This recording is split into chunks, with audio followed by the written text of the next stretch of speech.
বৃহস্পতিবার মানেই পুজো টুজো শেষ করে রান্নাঘরে যেতে আমার বেশ খানিকটা দেরি হয়ে যায়। আর আজকে সেই জন্য তাড়াহুড়োর মধ্যে আমি টুইঙ্কেলের খিচুড়িটা কিভাবে করব সেটাই তোমাদের সাথে শেয়ার করতে চলে এসেছি।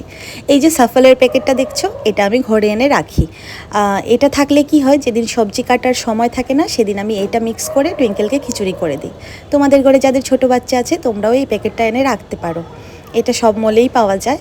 আমি তো প্রত্যেক দিন ওকে তরকারি মানে সবজি কেটেই ওকে আমি খিচুড়ি করে দিই, কিন্তু বৃহস্পতিবারে না একদম সময় হয় না।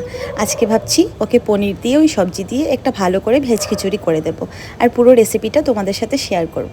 তোমরা তোমাদের বাচ্চাদেরকে কিভাবে খিচুড়ি করে দাও কমেন্টে অবশ্যই জানিও। তো ভালো করে সবজিগুলো ধুয়ে নিয়ে এখন কুকারে দিয়ে দিচ্ছি, আর পনিরটাও দিয়ে দেবো এখন কুকারে। সবজিগুলোতে একদম আইস হয়ে গেছিলো, যেহেতু ডিপ ফ্রিজে রাখা ছিল সেজন্য একটু সময় লেগেছে, মানে ভালো করে বারবার জল দিয়ে ধুতে হয়েছে। আজকে ভাবছি মুগ ডাল মুসুর ডাল দুটো মিলিয়েই ওকে খিচুড়ি করে দেব।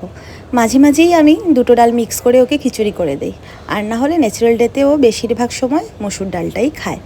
তো এখন আমি সব ডাল ধুয়ে টুয়ে নিয়ে কুকারে নিয়ে নিলাম, আর একটু হালকা মশলা অ্যাড করব।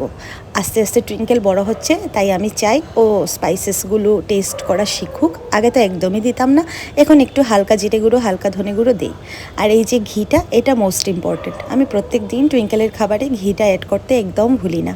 তারপরে আমি আর আমার মেয়ে মিলে একটু বাইরে বৃষ্টি আসছিল সেটা দেখছিলাম আর উপভোগ করছিলাম।